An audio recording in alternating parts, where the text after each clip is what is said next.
Every so often, snowmobile engines come around that get us talking here at the STV and OSM offices. And for 2019, Skidoo's got a couple of them. The first one is the new 600R, but the second one is the new 900 Ace Turbo, which is Skidoo's first entry into the performance turbo market. And in sleds like the Renegade XRS here, it means the 900 comes in the wide body chassis, which makes this sled the best looking Skidoo on the snow.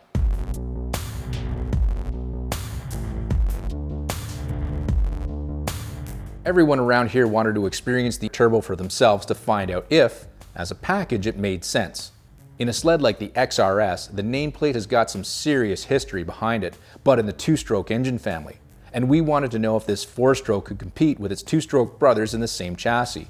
Or in sleds like the Enduro, where the 900 Ace Turbo and the 850 E-Tech can both be found in what's essentially the same chassis. We wondered if this 900 Turbo option is a legit one, or is this simply existing as a marketing ploy aimed at building Skidoo's four-stroke market share? This is a shot over the bow to other manufacturers and their performance four-stroke turbos.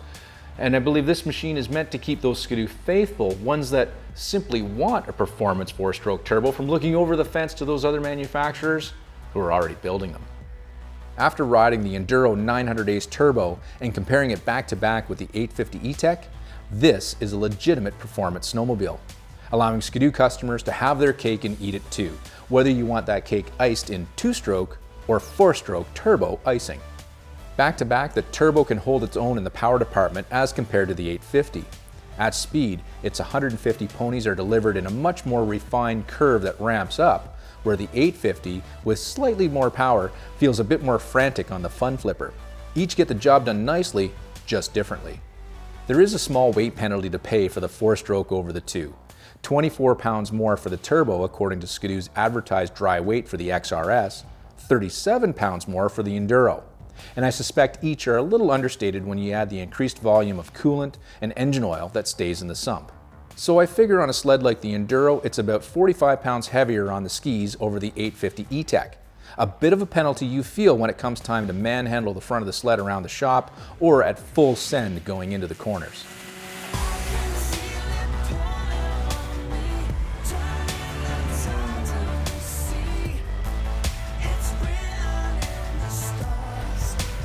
But I think this extra heft is totally acceptable by riders who want the turbo.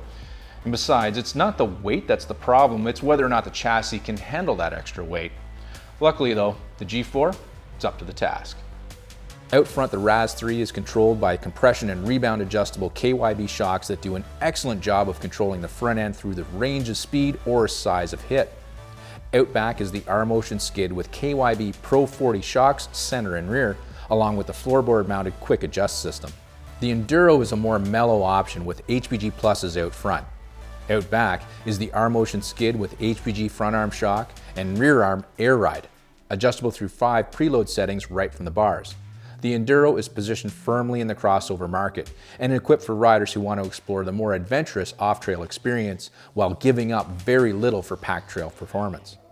This XRS is kind of known as the consumer race version of the MXZ, but it's still tuned for us mere mortal riders. It's an improvement over the base MXZ suspensions and a good fit for those of us looking for that little extra control and adjustability without the super harsh ride of a race suspension that's meant to take a pounding on the track. A four-stroke turbo may not be my first choice when it comes to a ditch-banging sled like the Renegade XRS here, especially when there's an 850 two-stroke option out there. But that's just me. Now, if we're talking about a touring sled like a Grand Touring or something like that, I would option the turbo, no questions asked. But that's also kind of the genius of offering two engines in the same chassis, is that you get to option what's best for you as a rider. What could make things more interesting in the future is an increase in power output of the 900 Ace Turbo. I'm no fortune teller, but I think BRP has left plenty of room to tune up the output of this mill. Another clue to the future of this power plant is the beefed up internals over the old 900. Inside the engine, there's stronger piston and connecting rod assemblies, increased capacity in the cooling and oiling systems, even the compression has been lowered to work better under high boost levels. Don't listen to what they say, it's a losing game. You might stop, might stop. Even the turbo itself is a clever piece of work. Super short runners cut down on turbo lag, and the tight packaging of the turbo right up against the engine allow for it to have a home inside the G4 chassis. The boost charge is even intercooled by an air-to-air exchanger mounted up on the nose, which is also the reason for the aggressive grille work that contributes to the turbo's badassery.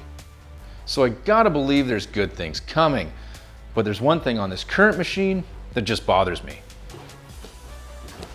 Now it's a bit of a small detail, but I don't like this throttle or the drive-by-wire throttle system.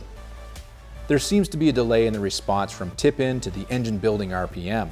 This gets a little unpredictable the slower you go, especially in eco mode.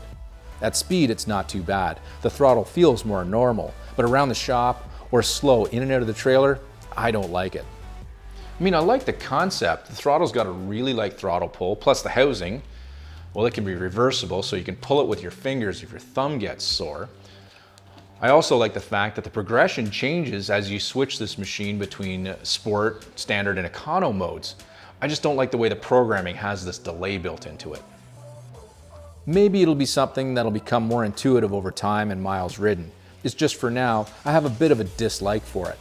Now, aside from that one little thing, I do like the overall pairing of the Rotax 900 Ace Turbo in each sled it can be found in.